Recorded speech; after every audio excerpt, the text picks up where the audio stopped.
bumbling idiot and absolute moron and liar Sarah Palin, recent resignee of the governorship of Alaska and ghost author of the recent book Quitter.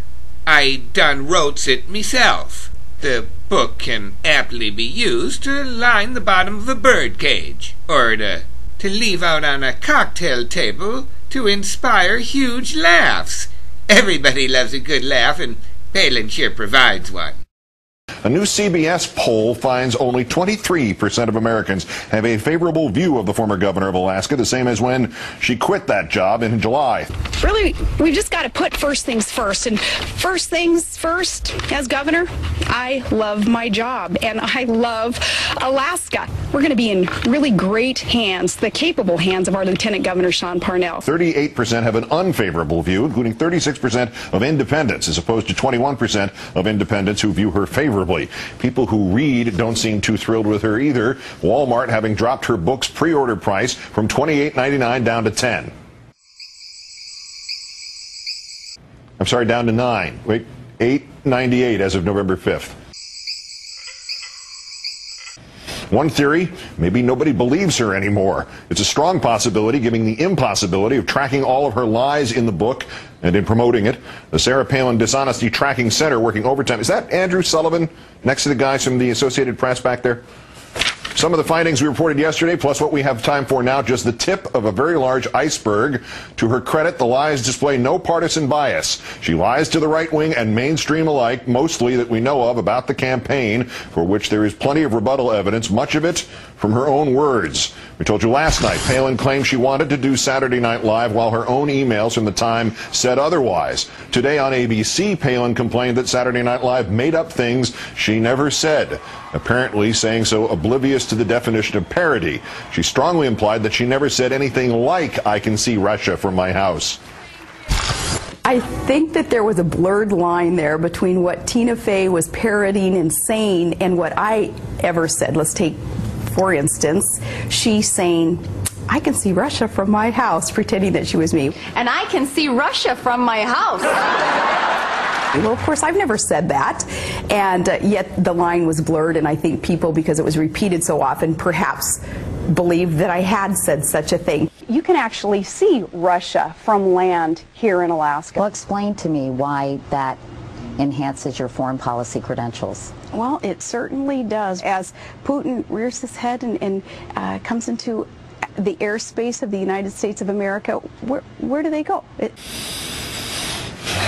People did not believe you said such a thing because it was repeated so often. It was repeated so often not only because it rang true, as good parody does, but because, in fact, you did say such a thing. In fact, you said something far worse, saying straight-faced that seeing Russia from your state made you qualified to deal with Russia's invasion of Georgia, which is nowhere near Alaska.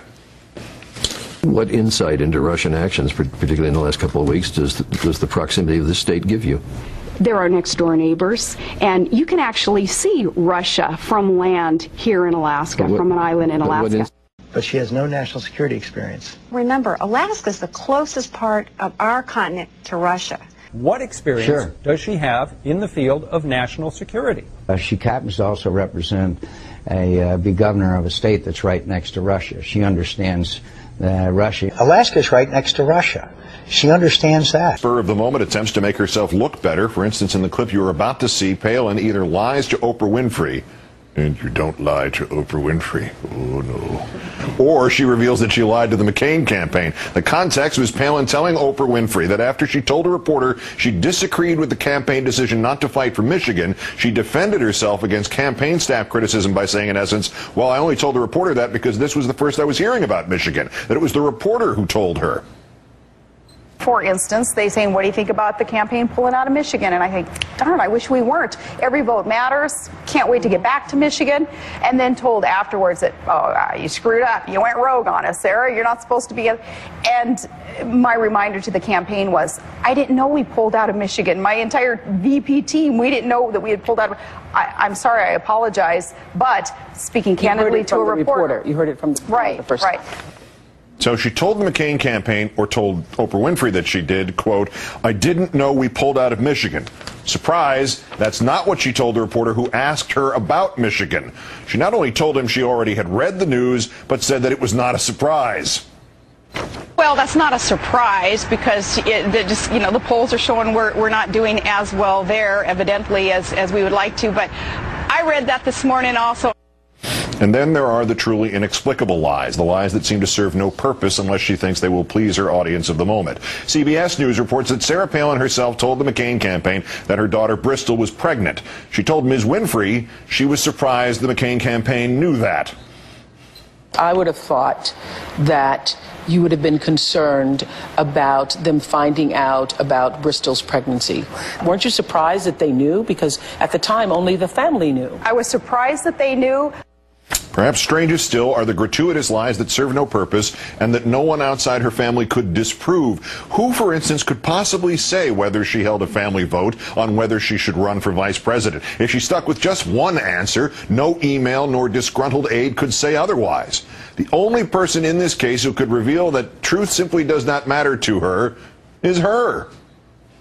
What was your family's reaction? Was that time to huddle and have a hockey team meeting? It was a time of asking the girls to vote on it anyway, and they voted unanimously, yes. Did you gather the family together to talk about, or was there a family vote or discussion? This time there wasn't a family vote. The word salad continues today. Sarah Palin meets the man who said the book was one of the most substantive policy books he's read in a long time. It's Orly Tate's Limbaugh, and given his grasp of policy, I'm going to say that's not only probably true, in fact, it may be the only policy book he's ever read. She has been reliving and rewriting McCain campaign history over the past 24 hours. We've seen how well that's gone. Called with a variety of words on the record a liar. Now she attempts to revamp her foreign policy credentials. In our third story in the countdown, Sarah Palin goes rogue with the facts. After lying to Barbara Walters saying she never linked her foreign policy credentials to Alaska's proximity to Russia, Palin takes another crack at policy making, this time in an interview with Orly Tate's Limbaugh, paging Dick Cheney. I think domestically, a threat that we're facing right now is the dithering and hesitation in sending a message to the terrorists that we're going to claim what Ronald Reagan claimed. Our motto is going to be, we win, you lose.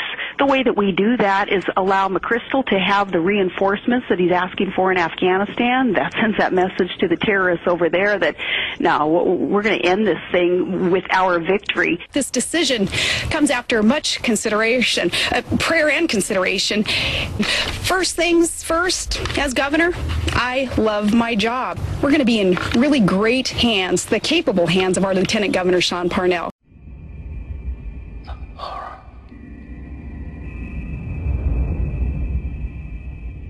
Moron.